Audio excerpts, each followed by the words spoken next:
अपनी उपन्यास को आगे बढ़ाते हुए हम बढ़ते हैं अपने उपन्यास के पार्ट 8 की तरफ। जैसे जैसे रात कटी और सुबह उठते ही वह यूनिवर्सिटी जाने से पहले सुधा के यहाँ गया। सुधा लेटी हुई पढ़ रही थी। डॉक्टर शुक्ला पूजा कर रहे थे। बुआ जी शायद रात को चली गई थी क्योंकि बिनती बैठी तरकारी काट रही थी और खुश नजर आ रही थी। चंदर सुधा के कमरे में गया। देखते ही सुधा मुस्कुरा पड़ी, बोली कुछ नहीं, लेकिन आते ही उसने चंदर के अंग अंग को अपनी निगाहों के स्वागत में समेट लिया। चंदर सुधा के पैरों के पास बैठ गया। कल रात को तुम कार लेकर वापस आए तो चुप्पे से चले गए, सुधा बोली। कहो, कल कौन सा खेल देखा? कल बहुत बड़ा खेल देखा। बहुत बड़ा खेल सुधी, चंदर व्याकुलता से बोला। अरे जाने कैसा मन हो गया कि रात भर नींद ही नहीं आई। और उसके बाद चंदर सब बता गया। कैसे वह सिनेमा गया, उसने पम्मी से क्या बात की, उसके बाद कैसे कार पर उसने चंदर के पास खींच लिया, कैसे वे लोग मैकफरसन झील गए और वहाँ पम्मी पागल हो गई, फिर कैसे चंदर को एकदम सुधा की याद आने लगी और फिर रात भर चंदर को कैसे कैसे सपने आए। सुधा बहुत गंभीर होकर मुंह में पेंसिल दबाए तो कुहनी टेके बस चुपचाप सुनती रही और अंत में बोली, तो तुम इतने परेशान क्यों हो गए चंदर? उसने तो अच्छी ही बात कही थी, या तो अच्छा ही है कि ये सब जिसे तुम सेक्स कहते हो या संबंधों में ना आए, उसमें क्या बुराई है? क्या तुम चाहते हो कि सेक्स आए? कभी नहीं। तुम मुझे अभी तक नहीं समझ पाई? तो ठीक है, तुम भी नहीं चाहते कि सेक्स आए और वह भी नहीं चाहती कि सेक्स आए, तो झगड़ा क्या है? क्यों तुम उदास क्यों हो इतने? सुधा बोली बड़े अचरज से। लेकिन उसका व्यवहार कैसा है? चंदन ने सुधा से कहा। ठीक तो है, उसने तो बता दिया तुम्हें कि इतना अंतर होना चाहिए, समझ गए? तुम लालची आदमी चाहते हो गए या भी अंतर ना रहे, इसलिए तुम उदास हो गए। छी।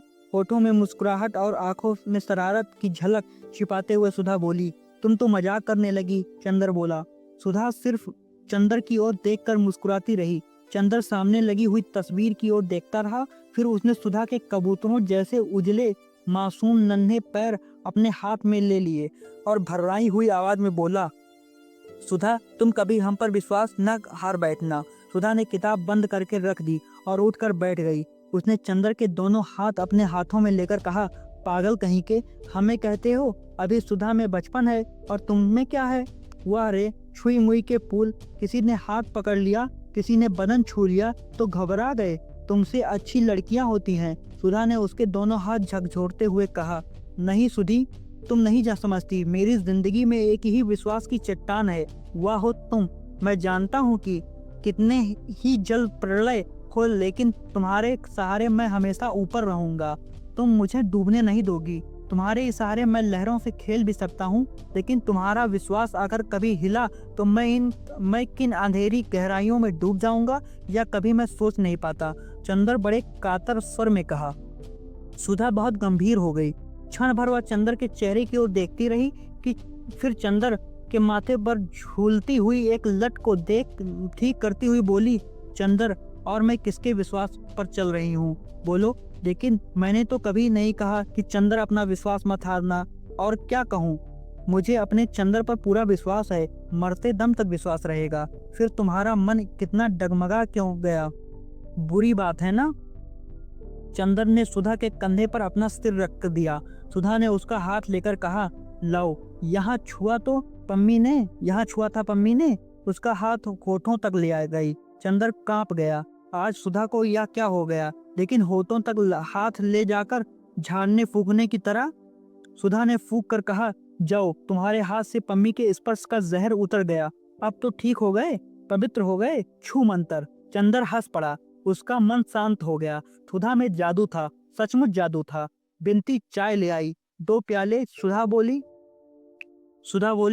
आपने लिए भी ले आओ। बंटी ने सिर हिलाया। सुधा ने चंदर की ओर देखकर कहा, ये पगली जाने क्यों तुमसे झेपती है? झेपती कहाँ हूँ? बिनती ने प्रतिवाद किया और प्याला भी ले आई और जमीन पर बैठ गई। सुधा ने प्याला मुंह से लगाया और बोली, चंदर, तुमने पम्मी को गलत समझा है। पम्मी बहुत अच्छी लड़की है, तुमसे बड़ी भी है और तुमसे ज्यादा समझदार, और उसी तरह व्यवहार भी करती है। तुम अगर कुछ सोचते हो तो पागल सोचते हो। मेरा मतलब समझ गए ना? जी हाँ गुरुवानी जी, अच्छी तरह से। चंदन ने हाथ जोड़कर विनम्रता से कहा।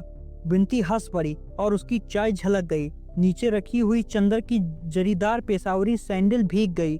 बिनती ने झुककर एक अंगोछे से उसे पोंछना चाहा तो सुधा चिल्ला उठी, हाँ हाँ छुओ मत, कहीं इनकी सैंडल भी बाद में आके न रोने लगे। सुन बिनती, एक लड़की ने कल इन्हें छू लिया तो आप आज उदास थे, अभी तुम सैंडल छू तो कहीं जाके कोतवाली में रपट न कर दें। चंदर हंस पड़ा और उसका मन धुलकर ऐसे निखर गया जैसे शरद का नीलाभ आकाश। अब पम्मी के यहाँ कब जाओगे? सुधा ने शरारत भरी मुस्कुराहट से पूछा। कल जाऊंगा, ठाकुर साहब पम्मी के हाथ अपनी कार बेच रहे हैं तो कागज का दस्तखत करना है। चंदर ने कहा, अब मैं निडर हूँ, कहो बिनती, तुम्हारे ससुर का क्या कोई खत नहीं आया? बिनती झेप गई। अंदर चल दिया। चंदर चल दिया। थोड़ी दूर जाकर फिर मुड़ा और बोला, अच्छा सुधा, आज तक जो काम हो बता दो, फिर 1 महीने तक मुझसे कोई मतलब नहीं, हम थीसिस पूरी करेंगे, समझे? हाथ पटक कर सुधा बोली। सचमुच 1.5 महीने तक चंदर को होश नहीं रहा कि कहाँ क्या हो रहा है। बिसरैया रोज सुधा और बिनती को पढ़ाने आता रहा। सुधा और बिनती दोनों ही एक का इम्तिहान खत्म हो गया। पम्मी 2 बार सुधा और चंदर से मिलने आई, लेकिन चंदर एक बार भी उसके यहाँ नहीं गया। मिश्रा का एक खत बरेली से आया, लेकिन चंदन ने उसका भी जवाब नहीं दिया। डॉक्टर साहब ने अपनी पुस्तक के 2 अध्याय लिख डाले, लेकिन उसने एक दिन भी बहस नहीं की। बिनती उसे बराबर चाय, दूध, नाश्ता, शरबत और खरबूजा देती रही, लेकिन चंदन ने एक बार भी उसके ससुर का नाम लेकर उसे नहीं चिढ़ाया। सुधा क्या करती, क्या कहाँ जाती, चंदन से क्या कहती है? चंदर को कोई होश नहीं, बस उसका पेन, उसके कागज, स्टडी रूम की मेज और चंदर है कि आखिर थीसिस पूरी करके ही माना। 7 मई को जब उसने थीसिस का आखिरी पन्ना लिखकर पूरा किया और संतोष की सांस ली तो देखा कि शाम के 5 बजे हैं। साइबान में अभी पर्दा पड़ा है, लेकिन धूप उतार पर है और लू बंद हो गई है। उसकी कुर्सी के पीछे एक चटाई बिछाए हुए सुधा बैठी है। हुइंगो का अधपड़ा हुआ उपन्यास बगल में खुला हुआ औधा पड़ा है और आप चंदर की एक मोटी सी इकोनॉमिक्स की किताब खोले, उस पर कलम से कुछ गोदा गोदी कर रही है। सुधा एक गहरी सांस लेकर अंगड़ाई लेते हुए चंदर ने कहा, लो आज आखिरकार जान छूटी, बस अब 2-3 महीने में माँ बदौलत डॉक्टर बन जाएंगे। सुधा अपने कार्य में व्यस्त। चंदन ने क्या कहा यह सुनकर भी गुम। चंदन ने हाथ बढ़ाकर चोटी झटक दी। हाय रे, हम नहीं, हमें अच्छा नहीं लगता। चंदर, सुधा बिगड़ कर बोली, तुम्हारे काम के बीच में कोई बोलता है तो बिगड़ जाते हो और हमारा काम थोड़े ही महत्वपूर्ण है, कहकर सुधा फिर पेन लेकर गोदने लगी। आखिर कौन सा उपनिषद लिख रही हैं आप, जरा देखें तो। चंदन ने किताब खींच ली। डाजिंग की इकोनॉमिक्स की किताब में एक पूरे पन्ने पर सुधा ने एक बिल्ली बनाई थी, और अगर निगाह जरा चूक जाए तो आप कह नहीं सकते यह 84 लाख योनियों में से किस योनि का जीव है। लेकिन चूंकि सुधा कह रही है कि यह बिल्ली है, इसलिए मानना होगा कि यह बिल्ली ही है। चंदन ने सुधा की बांह पकड़कर कहा, उठ आलसी कहीं की, चल उठा ये पोथा, चल के पापा के पैर छू आए। सुधा चुपचाप उठी और आज्ञाकारी लड़की की तरह मोटी फाइल उठा ली। दरवाजे तक पहुंचकर रुक गई और चंदर के कंधे पर फाइलें टिका कर बोली, ए चंदर, तो सच्ची अब तुम डॉक्टर बन जाओगे? और क्या? चंदर कहकर जो सुधा उछली तो फाइल हाथ से खिसकी और सभी पन्ने जमीन पर। चंदर झल्ला गया। उसने गुस्से से लाल होकर एक घूंसा सुधा को मार दिया। अरे राम रे, सुधा ने पीठ सीधी करते हुए कहा, बड़े परोपकारी हो डॉक्टर चंदर कपूर, हमें बिना थीसिस लिखे डिग्री दे दी, लेकिन बहुत जोर की थी।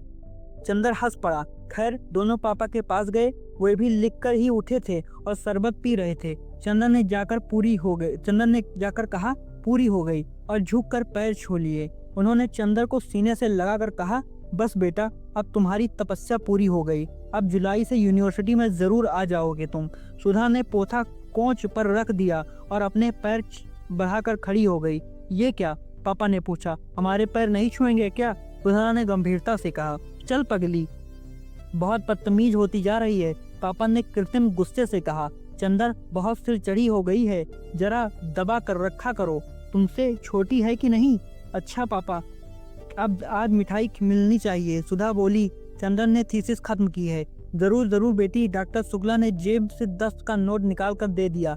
जाओ मिठाई मंगवा कर खाओ तुम लोग। सुधा हाथ में नोट लिए उछलते हुए स्टडी रूम में आई। पीछे पीछे चंदर। सुधा रुक गई और अपने मन में हिसाब लगाते हुए बोली, 10 रुपए पाउंड ऊन, 1 पाउंड में 8 लच्छी, 6 लच्छी में 1 साल, बाकी बची 2 लच्छी, 2 लच्छी में 1 स्वेटर, बस एक बिनती का स्वेटर, एक हमारा सॉल।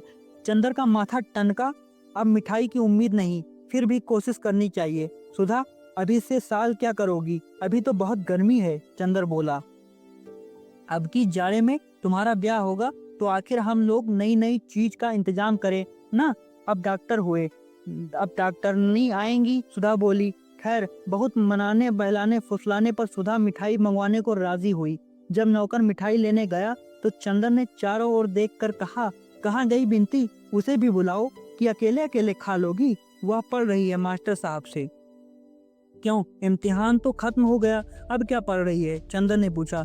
विदुषी का दूसरा खंड तो दे रही है न सितंबर में। सुधा बोली। अच्छा, बुलाओ बिसरैया को भी। चंदर बोला। अच्छा, मिठाई आने दो, सुधा ने कहा और फाइल की ओर देखकर कहा, मुझे इस कमबख्त पर बहुत गुस्सा आ रहा है। क्यों, इसकी वजह से तुम 1.5 महीने सीधे से बोले तक नहीं। इम्तिहान वाले दिन सुबह सुबह तुम्हें हाथ जोड़ने आई तो तुमने सिर पर हाथ भी नहीं रखा। सुधा ने शिकायत के स्वर में कहा। तो अब आशीर्वाद दे दें, अब तो खत्म हुई थीसिस, अब जितना चाहे बात कर लो। थीसिस ना लिखते तो फिर तुम्हारे चंदर को उपाधि कहाँ से मिलती। चंदर ने दुलार से कहा। तो फिर कन्वोकेशन पर तुम्हारी गाउन हम पहनकर फोटो खिंचाएंगे। सुधा मचल कर बोली। इतने में नौकर मिठाई ले आया। जाओ बिनती जी को बुला लाओ, चंदर ने कहा। बिनती आई। तुम पढ़ चुकी, चंदर ने पूछा। अभी नहीं, बिनती बोली। अच्छा, अब आज पढ़ाई बंद करो, उन्हें भी बुला लाओ, मिठाई खाई जाए, चंदर ने कहा। अच्छा, कहकर बिनती जो मुड़ी तो सुधा बोली, अरे लालचिन, ये तो पूछ ले कि मिठाई काहे की है, मुझे मालूम है। बिनती मुस्कुराती हुई बोली, उनके यहाँ आज गए होंगे, पम्मी के यहाँ, फिर आज कुछ उस दिन जैसी बात हुई होगी। सुधा हंस पड़ी। चंदर झेप गया। बिनती चली गई बिसरैया को बुलाने। अब तो ये तुमसे बोलने लगी, सुधा ने कहा। हाँ, यह है, बड़ी सुशील लड़की है और बहुत शांत, हमें बहुत अच्छी लगती है। बोलना तो जैसे ही आता ही नहीं इसे। हाँ, लेकिन अब खूब सीख गई है, इसकी गुरु मिली है गेसु से, हमसे भी ज्यादा गेसु से पटने लगी है इसकी। दोनों ब्याह करने जा रही हैं और दोनों उसी की बातें करती हैं। जब मिलती हैं तब सुधा बोली, और कविता भी करती हैं, या तुम एक बार कह रही थी, चंदन ने पूछा। नहीं जी, असल में एक बड़ी सुंदर सी नोटबुक थी, उसमें यह जाने क्या लिखती थी, हमें नहीं दिखाती थी। बाद में हमने देखा कि एक डायरी है, उसमें धोबी का हिसाब लिखती थी, तो कविता नहीं लिखती। ताज्जुब है, वरना 16 बरस के बाद प्रेम करके कविता करना तो लड़कियों का फैशन हो गया है, उतना ही व्यापक जितना उल्टा पल्ला ओढ़ना। चंद्र बोला। चला तुम्हारा नारी पुराण। सुधा बिगड़ी। मिठाई खाने वाले आए। आगे आगे बिनती, पीछे पीछे बिसरैया। अभिवादन के बाद बिसरैया बैठ गया। कहो बिसरैया, तुम्हारी शिष्या कैसी है। बस अद्वितीय, कभी बिसरैया ने सिर हिलाकर कहा। सुधा मुस्कुरा दी चंदर की ओर देखकर। और ये सुधा कैसी थी। बस अद्वितीय, बिसरैया ने उसी तरह कहा। दोनों अद्वितीय हैं। साथ ही चंदर ने पूछा।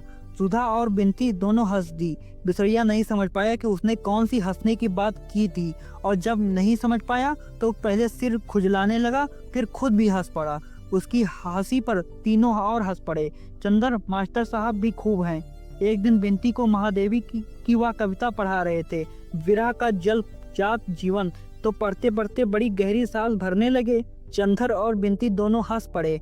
बिसरैया पहले तो खुद हंसा, फिर बोला, हाँ भाई, क्या करें कपूर, तुम तो जानते ही हो मैं बहुत भावुक हूँ, मुझसे बर्दाश्त नहीं होता। एक बार तो ऐसा हुआ कि पर्चे में एक करुण रस का गीत आ गया अर्थ लिखने को। मैं उसे पढ़ते ही इतना व्यथित हो गया कि उठकर टहलने लगा। प्रोफेसर समझे मैं दूसरे लड़के की कॉपी देखने उठा हूँ, तो उन्होंने निकाल दिया। मुझे निकाल जाने पर का अफसोस नहीं हुआ, लेकिन कविता पढ़कर मुझे बहुत रुलाई आई। सुधा हंसी तो चंदन ने आँख के इशारे से मना किया और गंभीरता से बोला, हाँ भाई बिसरैया, सो तो सही है ही, तुम इतने भावुक ना हो तो इतना अच्छा कैसे लिख सकते?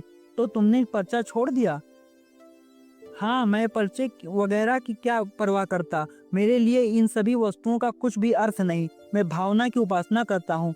उस समय परीक्षा देने की भावना से ज्यादा सबल उस कविता की करुण भावना थी। और इस तरह मैं कितनी बार फेल हो चुका हूँ। मेरे साथ वह पढ़ता था ना, हर टंडन। अब वह बस्ती कॉलेज का प्रिंसिपल है। एक मेरा सहपाठी था, वह रेडियो का प्रोग्राम एग्जीक्यूटिव है। और एक तुम्हारा सहपाठी तो हमने सुना ही कि असेंबली का स्पीकर भी है। चंदर बात काट कर बोला। सुधा फिर हंस पड़ी, बिनती भी हंस पड़ी। खैर, मिठाई का भोग प्रारंभ हुआ। बिसरैया कुछ तकल्लुफ कर रहा था तो बिनती बोली, खाइए, मिठाई तो वीरा रोग और भावुकता में बहुत स्वास्थ्यप्रद होती है। अच्छा, अब तो बिनती का कंठ फूट गया। अपने गुरुजी को बना रही है, चंदर बोला। बिसरैया थोड़ी देर बाद चला गया। अब मुझे एक पार्टी में जाना है, उसने कहा। जब आखिर में एक रसगुल्ला बच रहा तो बिनती हाथ में लेकर बोली, कौन लेगा? आज पता नहीं क्यों बिनती बहुत खुश थी और बहुत बोल रही थी। चंदर बोला, हमें दे दो। सुधा बोली, हमें? बिनती ने एक बार चंदर की ओर देखा और एक बार सुधा की ओर। चंदर बोला, देखे बिनती, हमारी है या सुधा की? बिनती ने झट रसगुल्ला सुधा के मुंह में रख दिया और सुधा के सिर पर सिर रखकर बोली, हम अपनी दीदी के हैं। सुधा ने आधा रसगुल्ला बिनती को दे दिया और बिनती चंदर को ही दिखलाकर खाते हुए सुधा से बोली, दीदी ये हमें बहुत बनाते हैं। अब हम भी तुम्हारी तरह बोलेंगे तो इनका दिमाग ठीक हो जाएगा। हम तुम दोनों मिलके इनका दिमाग ठीक करेंगे। सुधा ने प्यार से बिनती को थपथपाते हुए कहा, अब हम तस्तरियां धोकर रख दें, और तस्तरियां उठाकर चल दी। पानी नहीं दोगी? चंदर बोला। बिनती पानी ले आई और बोली, हम तो आपका इतना काम करते हैं और आप जब देखो तब हमें बनाते रहते हैं। आपको क्या आनंद आता है हमें बनाने में? चंदर ने पल भर बिनती की ओर देखा और बोला, असल में बनने के बाद जब तुम झेप हो जाती हो। हाँ, ऐसे ही। बिनती ने फिर झेप कर मुंह छिपा लिया और लाज से सकुचा कर इंद्रवधु बन गई। बिनती देखने सुनने में बड़ी अच्छी थी। उसकी गठन तो सुधा की तरह नहीं थी, लेकिन उसके चेहरे पर एक फिरोजी आभा थी जिसमें गुलाब के डोरे थे। आंखें उसकी बड़ी बड़ी और पलकों में इस तरह डोलती थी जैसी किसी सुकुमार सीपी में कोई बहुत बड़ा मोती डोले। झेपती थी तो मुंह पर सांझ मुस्कुरा उठती थी और गालों में फूलों के कटोरों जैसे दो छोटे छोटे गड्ढों। और बिनती के अंग अंग में एक रूप की लहर थी जो नागिन की तरह लहराती थी। और उसकी आदत थी कि बात करते समय अपनी गर्दन जरा टेढ़ी कर लेती थी और अंगुलियों से अपने आंचल का दो छोर उमेटने लगती थी। इस वक्त चंदर की बात पर झेप गई और उसी तरह आंचल की छोर को उमेटती हुई मुस्कान छिपाकर उसने ऐसी निगाह से चंदर की ओर देखा जिसमें थोड़ी लाज, थोड़ा गुस्सा, थोड़ी प्रसन्नता और थोड़ी शरारत थी। चंदर एकदम बोला उठा, अरे सुधा सुधा, जरा बिनती की आंख देखो, इस वक्त आई अभी। बगल के कमरे में तस्तरी रखते हुए सुधा बोली, बड़े खराब हैं आप। बिनती बोली, हाँ, बनाओगी ना आज से हमारा दिमाग ठीक करोगी ना? बहुत बोल रही थी, अब बताओ। बताएं क्या? अभी तक हम बोलते नहीं थे तभी ना। अब अपनी ससुराल में बोलना टुहिया ऐसी, तुम्हारे बोल पर रीझेंगे लोग। चंदन ने फिर छेड़ा, छी राम राम, ये सब मजाक हमसे मत किया कीजिए। दीदी से क्यों नहीं कहते जिनकी अभी शादी होने जा रही है? अभी उनकी कहाँ, अभी तो तय भी नहीं हुई। तय ही समझिए, फोटो इनकी उन लोगों ने पसंद कर ली। अच्छा, एक बात है, मानिएगा। बिनती बड़े आग्रह और दीनता के स्वर में बोली। क्या? चंदन ने आश्चर्य से पूछा। बिनती आज सहसा कितना बोलने लगी है। बिनती बोली, नीचे जमीन की ओर देखती हुई, आप हमसे ब्याह के बारे में मजाक न किया कीजिए, हमें अच्छा नहीं लगता। ओह, ब्याह अच्छा नहीं लगता, लेकिन उसके बारे में मजाक नहीं। गुड़ खाया, गुलगुले से परहेज। हाँ, यही तो बात है। बिनती सहसा गंभीर हो गई। आप समझते होंगे कि मैं ब्याह के लिए उत्सुक हूँ, दीदी भी समझती हैं, लेकिन मेरा दिल ही जानता है कि ब्याह की बात सुनकर मुझे कैसा लगने लगता है। लेकिन फिर भी मैंने ब्याह करने से इनकार नहीं किया। खुद दौड़ दौड़कर उस दिन दुबे जी की सेवा में लगी रही, इसलिए कि आप देख चुके हैं कि माँ का व्यवहार मुझसे कैसा है। आप यहाँ इस परिवार को देखकर समझ नहीं सकते कि मैं वहाँ कैसे रहती हूँ, कैसे मौजी की बातें बर्दाश्त करती हूँ। वह नरक है मेरे लिए। माँ की गोद नरक है और मैं किसी तरह निकल भागना चाहती हूँ। कुछ चैन तो मिलेगा। बिनती की आंखों में आंसू आ गए और सिसकती हुई बोली, लेकिन आप या दीदी जब यह कहते हैं कि मुझे लगता है कि मैं कितनी नीच हूँ, कितनी पतित हूँ कि खुद अपने ब्याह के लिए व्याकुल हूँ, लेकिन आप ना कहा करें तो अच्छा है। बिनती को आंसुओं का तार बन गया। सुधा बगल के कमरे से सब कुछ सुन रही थी। आई और चंदर से बोली, बहुत बुरी बात है चंदर। बिनती, क्यों रो रही हो रानी? बुआ का स्वभाव ही ऐसा है। उससे हमेशा अपना दिल दुखाने से क्या लाभ? और पास जाकर उसको छाती से लगाकर सुधा बोली, मेरी राज दुलारी अब रोना मत। अच्छा, हम लोगों कभी ऐसा मजाक नहीं करेंगे। अब बस चुप हो जाओ। रानी बिटिया की तरह जाओ, मुंह धो आओ। बिनती चली गई। चंदर लज्जित सा बैठा था। लो, अब तुम्हें भी रुलाई आ रही है क्या? सुधा ने बहुत दुलार से कहा। तुम उससे ससुराल का मजाक मत किया करो। वह बहुत दुखी है और बहुत कदर करती है तुम्हारी, और किसी की मजाक की बात पर और है, और याद तुम करते हो तो उसे आग लग जाता है। अच्छा, तो वो कह रही थी तुम्हारी फोटो उन लोगों ने पसंद कर ली। चंदन ने बात बदलने के ख्याल से कहा। और क्या, कोई हमारी शक्ल तुम्हारी तरह है कि लोग नापसंद कर दें? सुधा ने अकड़ कर बोली। नहीं, सच सच बताओ, चंदन ने पूछा। अरे जी, लापरवाही से मुंह बिचकाकर सुधा बोली। उनके पसंद करने से क्या होता है? मैं ब्याह वह नहीं करूंगी। तुम इस फेर में न रहना कि हमें निकाल दोगे यहाँ से। इतने में बिनती आ गई। वह भी उदास थी। सुधा उठी और को बिनती को पकड़ लाई और ढकेल कर चंदर के बगल में बिठा दिया। लो चंदर, अब इसे दुलार कर लो। तो कभी अभी गुरगुराने लगे, पिल्ली कहीं की। सुधा ने उसे हल्की सी चपत मारकर कहा। बिनती का मुंह अपनी हथेलियों में लेकर अपने मुंह के पास लाकर आंखों में आंखें डालकर, पगली कहीं की, आंसू का खजाना लुटाती फिरती है। चंदर, डॉक्टर शुक्ला ने पुकारा और चंदर उठकर चला गया। सुधा पर इन दिनों घूमना सवार था।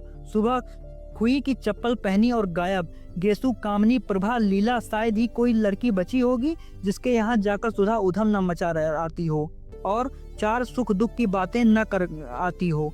बिनती को घूमना कम पसंद था। हाँ, जब कभी सुधा गेसु के यहाँ जाती तो बिनती जरूर जाती थी। उसे सुधा की सभी मित्रों में गेसु सबसे ज्यादा पसंद थी। डॉक्टर साहब के ब्यूरो में छुट्टी हो चुकी थी और पर वे सुधा का ब्याह तय करने की कोशिश कर रहे थे, इसीलिए वह बाहर भी नहीं गए थे। चंदर 1.5 महीने तक लगातार मेहनत करने के बाद किताब छुएगा नहीं, पढ़ाई लिखाई की ओर से आराम कर रहा था और उसने निश्चित कर लिया था कि अब वह बरसात के पहले वह किताब छुएगा नहीं। बड़े आराम के दिन कटते थे उसके। सुबह उठकर साइकिल पर गंगा नहाने जाता था, फिर वहां से अक्सर ठाकुर साहब से भी मुलाकात हो जाती थी। डॉक्टर साहब ने भी कई दफे इरादा किया कि वह गंगा जी चले, लेकिन एक तो उनसे दिन में काम नहीं होता था। शाम को वे घूमते और सुबह उठकर किताब लिखते थे। एक दिन सुबह लिख रहे थे कि चंदर आया और उनके पैर छूकर बोला, प्रांतीय सरकार का वह पुरस्कार कल शाम को आ गया। कौन सा? वह जो उत्तर प्रांत में माता और शिशुओं की मृत्यु संख्या पर मैंने निबंध लिखा था, उसी पर। अब मिलते हैं उपन्यास के अगले पार्ट में, पार्ट 9 में।